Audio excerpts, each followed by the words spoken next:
জাতীয় সংসদের অধিবেশনগুলোতে ইদানিং যদি আপনারা খেয়াল করেন, দেখবেন একটা গুরুত্বপূর্ণ বিষয় যেটা নিয়ে সবাই বেশিরভাগ সময় আলোচনা করে থাকেন, সেটা হলো গণভোট, সেটা হলো সংবিধান সংস্কার পরিষদ, সেটা হলো যে কিভাবে জুলাই সনদ বাস্তবায়ন হবে। মানে মনে হচ্ছে যেন এটাই এই মুহূর্তে জাতির জন্য সবচেয়ে বড় সমস্যা, এবং এর সমাধান না হলে আর কিছুই হবে না। জুলাই সনদ বাস্তবায়ন নিয়ে সরকার পক্ষ থেকে স্পষ্ট বলা হয়েছে, তারা জুলাই সনদের প্রত্যেকটা বিষয় অক্ষরে অক্ষরে পালন করবে। কিন্তু সরকার বলেছে, মানে বিএনপি বলেছে, কিন্তু জাতীয় পার্টি এবং এনসিপি তারা বলছে না, এটাকে বাস্তবায়ন করতে হবে সংবিধান সংস্কার পরিষদের মাধ্যমে। বিএনপি বলছে সংবিধান সংস্কার পরিষদ বলতে কোনো কিছুর অস্তিত্ব আমাদের সংবিধানে নেই, কাজে ওটা আমরা করব না, আমরা স্বাভাবিক নিয়মে করব। দেখুন, অনেকগুলো কিন্তু প্রশ্ন আছে, কিন্তু প্রশ্নটা হলো যে কীভাবে করা হবে, কিভাবে জুলাই সনদের প্রস্তাবগুলোকে বাস্তবায়ন করা হবে, এটাই হয়ে দাঁড়িয়েছে এখন মূল সমস্যা। জুলাই সনদের প্রস্তাবগুলো বাস্তবায়ন করা হবে কি হবে না সেটা নিয়ে কিন্তু আলোচনা না, আলোচনা হচ্ছে কিভাবে করা হবে। মানে বিষয়টা হলো এরকম, যদি উদাহরণ দিয়ে বলি যে ভাত রান্না করা হবে, তাই না? ভাতটা কেমন হবে, ভাতটা কখন পাবো, এটাই আলোচনা হচ্ছে না। আলোচনা হচ্ছে ভাতটা কি গ্যাসের চুলায় রান্না করা হবে, নাকি কেরোসিনের স্টোভে রান্না করা হবে, নাকি খড়ির চুলায় রান্না করা হবে, এটা নিয়ে বিতর্ক। এবং এই বিতর্কে সুরাহা না হলে রাজপথে যাওয়ার হুমকি সেটাও দিয়েছে এনসিপি এবং জামায়াত ইসলাম। এখন প্রশ্নটা হচ্ছে যে কেন আমাকে আপনার এই সংবিধান সংস্কার পরিষদ করতে হবে, কেন করতে হবে, কেন এভাবেই করতে হবে? জামাত এনসিপি যুক্তি হলো এটা গণভোটের মাধ্যমে জনগণের রায় পাওয়া গেছে, গণভোটে জনগণের রায়ের বাইরে কোনো কথা নাই, জনগণ বলেছে করতে হবে, এভাবে হুবহু, এখানে কোনো আলোচনা হবে না, করতে হবে। আচ্ছা, একটা বেসিক পয়েন্ট নিয়ে আলোচনা করে আমি আমার বক্তব্যটা শেষ, আমি ছোটো করেই করবো, অত পয়েন্টে যাবো না আমি। প্রথমত প্রশ্ন হলো, ভাই গণভোটটা কে করেছে? সরকার করেছে। কোন সরকার? অন্তর্বর্তীকালীন সরকার। Very good. এখন গণভোটটা তো আমাদের সংবিধানে নাই, তাহলে আপনি গণভোটটা পেলেন কোথায়? বলা হলো হ্যাঁ, গণভোটের জন্য একটা অধ্যাদেশ করা হয়েছে, সেটা হলো গণভোট অধ্যাদেশ 2025। এটা হলো গিয়ে এই সরকার যতগুলো অধ্যাদেশ করেছে 2025 সালের, তার মধ্যে 67 নম্বর অধ্যাদেশ হলো এটা। এর 25শে নভেম্বর 2025 সালে এটাকে অধ্যাদেশটা করা হয়েছে। এই অধ্যাদেশে বলা হয়েছে, আমি আপনাদেরকে দেখাচ্ছি, আপনারা দেখে নিন। এই অধ্যাদেশে বলা হয়েছে যে যেহেতু, আমি প্রশ্নে একটু, যেহেতু 2024 সালের জুলাই আগস্টে সংগঠিত ছাত্র জনতার সফল গণ অভ্যুত্থানের মাধ্যমে প্রকাশিত জনগণের সার্বভৌম ক্ষমতা প্রয়োগের উদ্দেশ্যে জুলাই জাতীয় সনদ 2025-এ সংবিধান সংস্কার সম্পর্কিত কতিপয় প্রস্তাবের বিষয়ে জনগণের সম্মতি রহিয়াছে কিনা তাহা যাচাইয়ের জন্য গণভোটে উপস্থাপন করিবার লক্ষ্যে জুলাই জাতীয় সনদ ব্র্যাকেটে সংবিধান সংস্কার বাস্তবায়ন আদেশ 2025 প্রণয়ন ও জারি করা হয়েছে। এবং এই সমস্ত কারণে বলা হচ্ছে যে যেহেতু জুলাই সনদ সংবিধান সংস্কার বাস্তবায়ন আদেশ 2025 অনুসারে গণভোট অনুষ্ঠানের জন্য আইন প্রণয়নের নির্দেশনা রয়েছে, যেহেতু সংসদ ভাঙিয়া দেওয়া অবস্থায় রয়েছে এবং রাষ্ট্রপতির নিকটে সন্তোষজনকভাবে প্রতীয়মান হয়েছে যে আশু ব্যবস্থা গ্রহণের জন্য প্রয়োজনীয় পরিস্থিতি বিদ্যমান, সেহেতু গণপ্রজাতন্ত্রী বাংলাদেশের সংবিধানের 93(1) অনুচ্ছেদে প্রদত্ত ক্ষমতা বলে রাষ্ট্রপতি নিম্নরূপ অধ্যাদেশ প্রণয়ন ও জারি করিলেন। মানে উনি অধ্যাদেশটা করলেন এই কারণে, কোন আইনে করলেন? সংবিধানের 93(1) ধারা অনুযায়ী। আচ্ছা, সংবিধানের 93(1) ধারা অনুযায়ী গণ অভ্যুত্থান বিষয়ক একটা উনি অধ্যাদেশ জারি করলেন। উনি কি পারেন অধ্যাদেশ জারি করতে? গণভোট নিয়ে কোনো অধ্যাদেশ হয়? অধ্যাদেশ ছিল সেই জিনিস যে যদি কোনো আইন, সেই আইনটা এখন সংবিধান নাই, এখন আপনার নাই, সংসদ নাই, কিন্তু রাষ্ট্রপতি মনে করতেছে এই আইনটা এখন প্রণয়ন করা দরকার, উনি এই আইনটার মতো করে একটা অধ্যাদেশ জারি করতে পারেন।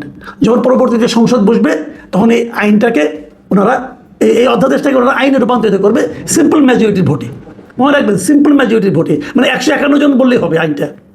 কিন্তু গণভোট তো সংবিধানের একটা অংশ, গণভোট কিন্তু একসময় সংবিধানের পার্ট ছিল। তো গণভোটটা হাসিনা সরকার এসে ওনারা যখন সংবিধান সংশোধন করলেন, সেখান থেকে তারা গণভোটটাকে বাদ দিয়ে দিল। তাহলে আপনি যে গণভোটটাকে অধ্যাদেশ জারি করলেন, গণভোট তো অধ্যাদেশ জারি করা যায় না, কারণ গণভোট তো সিম্পল কোনো আইন না, এটা সাংবিধানিক একটা পদ্ধতি।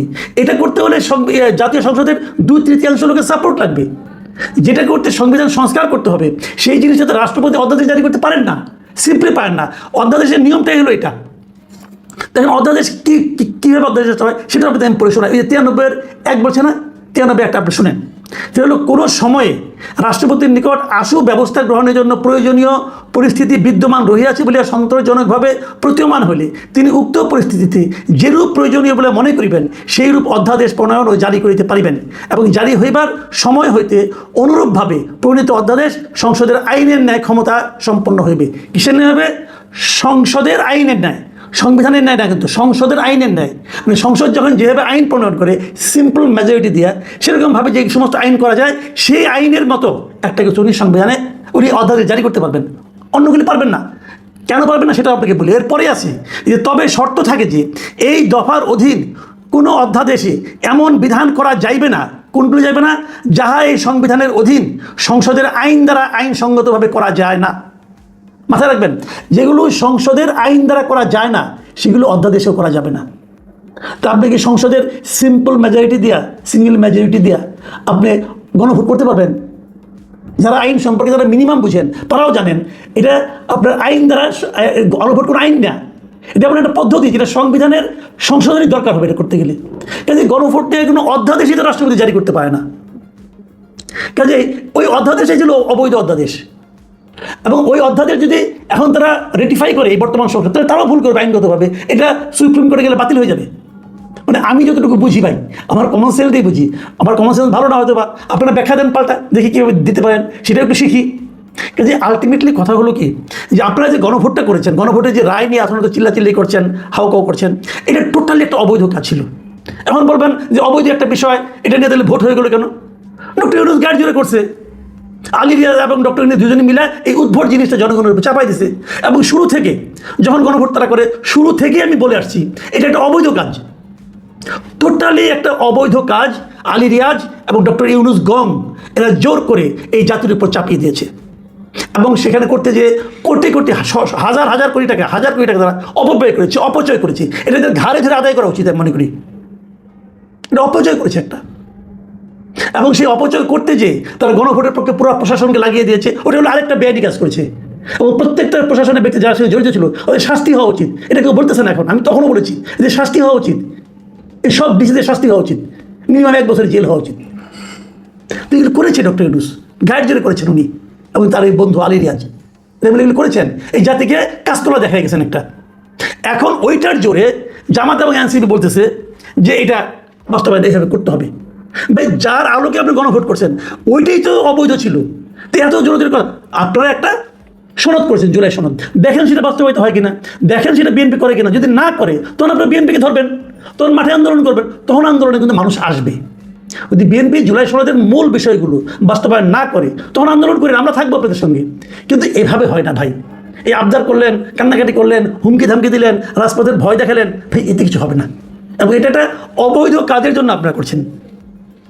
যাই হোক, এটা শেষ পর্যন্ত কোথায় গড়ায় জানি না, কিন্তু আমি অনুরোধ করবো যে এই সমস্ত আলোচনা নিয়ে সংসদ গরম করা, সংসদের সময় নষ্ট করাটা এ ঠিক হবে না। বরঞ্চ আপনারা জ্বালানির তেল নিয়ে ভাবেন, দ্রব্যমূল্য নিয়ে ভাবেন, মানুষের গরিবী নিয়ে ভাবেন। এটা হলো জরুরি কাজ। আপনাদেরকে সংসদে পাঠানো হয়েছে এই কারণে, ওই আপনাদের জেদ, অভিমান, মান অভিমান সেগুলির কারণে নয়।